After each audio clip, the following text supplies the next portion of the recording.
Bonjour, aujourd'hui je vais faire mon premier burger, entre autres au Bria Savarin. Alors il vous faut 230 grammes d'oignons rouges émincés au robot le plus fin. Ensuite, il vous faut 120 grammes d'échalotes émincées au robot le plus fin. Ensuite, vous pesez 240 grammes de vin blanc. On va le faire bouillir. Quand ça bout en état, on laisse tempérer dans un baquet d'eau froide. Puis on l'ajoute aux autres ingrédients.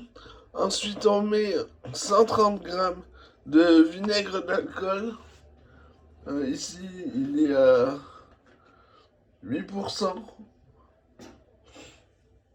Puis on met de l'eau à hauteur.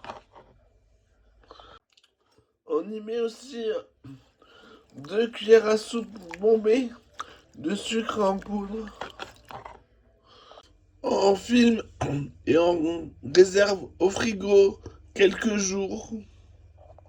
Après, on sort les oignons, les échalotes, on les met dans un bocal.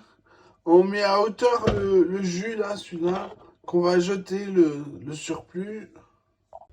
Un bon quart d'heure avant de manger, on prend un quart du poids du fromage, le Bria Savarin,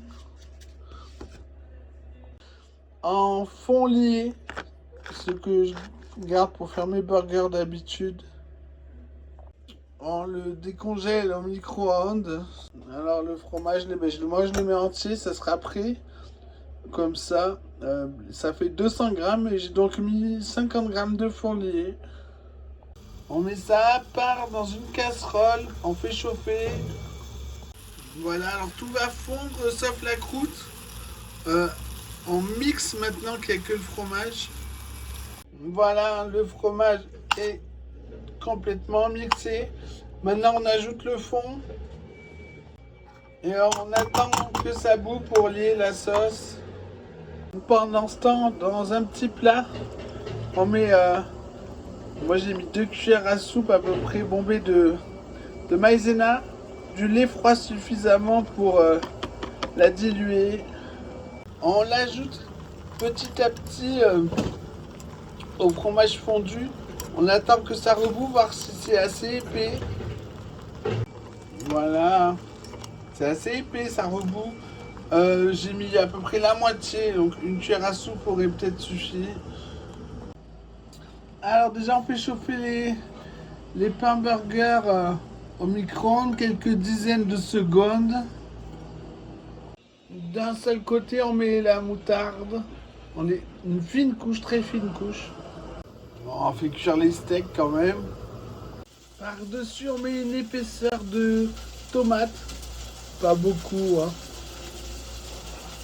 Suffisamment d'oignons et échalotes, autant que la tomate. Puis une couche de fromage des deux côtés. Du sel, du poivre sur le steak. Puis on ferme, on le sert dans un papier vendu dans les magasins professionnels. Et voilà, bon appétit!